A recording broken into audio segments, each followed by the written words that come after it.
কাল আন্তর্জাতিক যোগ দিবস উপলক্ষে রেড রোডের অনুষ্ঠানে উপস্থিত থাকবেন প্রধানমন্ত্রী এবং তার আগে গোটা কলকাতা একেবারে সেজে উঠেছে। মিলেনিয়াম পার্ক থেকে শুরু করে প্রিন্সেপ ঘাট, হাওড়া ব্রিজের ছবি এই মুহূর্তে দেখতে পাচ্ছেন। গোটা হাওড়া ব্রিজ চত্বর সেজে উঠেছে আলোর সাজে। আজ একের পর এক অনুষ্ঠানের আয়োজন করা হয়েছে মিলেনিয়াম পার্ক থেকে শুরু করে প্রিন্সেপ ঘাটে। কাল যোগ দিবসে রেড রোডের অনুষ্ঠান, যেখানে উপস্থিত থাকবেন প্রধানমন্ত্রী নরেন্দ্র মোদী। তার আগে বিভিন্ন জায়গায় প্রস্তুতির ছবি একেবারে তুঙ্গে। দুই প্রতিনিধি সরাসরি আমাদের সঙ্গে এই মুহূর্তে রয়েছেন।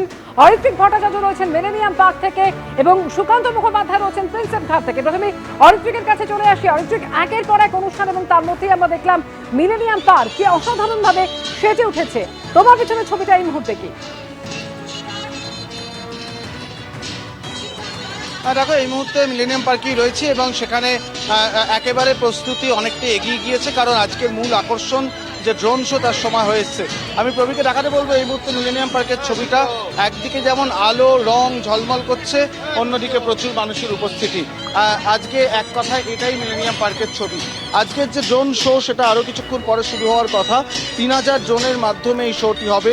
যোগব্যায়ামের উপকারিতা এবং অন্যান্য বেশ কিছু বিষয় এই ড্রোন শোতে উঠে আসবে, এমনটাই কিন্তু মনে করা জানানো হচ্ছে। পাশাপাশি তোমায় বলে রাখি, বিকেল গড়াতে সন্ধে গড়াতে না গড়াতেই কিন্তু এখানে সাংস্কৃতিক অনুষ্ঠান শুরু হয়ে গিয়েছে।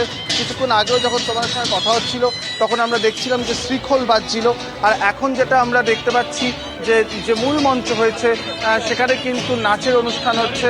সেখানে পুরুলিয়ার যে নাটুয়া নাচ সেটা অনুষ্ঠিত হচ্ছে। আর অবশ্যই উল্টো দিকে গঙ্গার পাড়ের ছবিটা তুমি যদি দেখো তাহলে দেখতে পাবে গঙ্গার এপার ওপার একেবারে আলোকিত। সে হাওড়া স্টেশন থেকে শুরু করে হাওড়া ব্রিজ পর্যন্ত সবটাই আলোকিত হয়ে রয়েছে। হাওড়া স্টেশনের ছবি তুমি এই মুহূর্তে দেখতে পাচ্ছ, সেটাও কিন্তু একেবারে আলো ঝলমল করছে। গোটা গঙ্গা জুড়ে বেশ কিছু নৌকো লঞ্চ সেগুলো রাখা হয়েছে, তাতে প্রত্যেকটিতে আলো লাগানো হয়েছে এবং সেই আলো কিন্তু একেবারে গঙ্গা এই মুহূর্তে ঝলমল করছে। এই যেমন হাওড়া স্টেশনের ছবি, আমরা কিছুক্ষণ আগেও হাওড়া ব্রিজের ছবি দেখছিলাম, সেখানেও কিন্তু লেজারের ব্যবহার হচ্ছিল এবং সেখানেও কিন্তু সেটা দেখার জন্য প্রচুর মানুষ মিলেনিয়াম পার্ক চত্বর থেকে ভিড় করছিলেন, সেই মুহূর্ত ক্যামেরাবন্দি করছিলেন। সার্বিকভাবে যে লঞ্চগুলো চলছে সেগুলোও আলোকচিত্রিত, সবটা মিলিয়ে এই পরিবেশ তৈরি করা হয়েছে।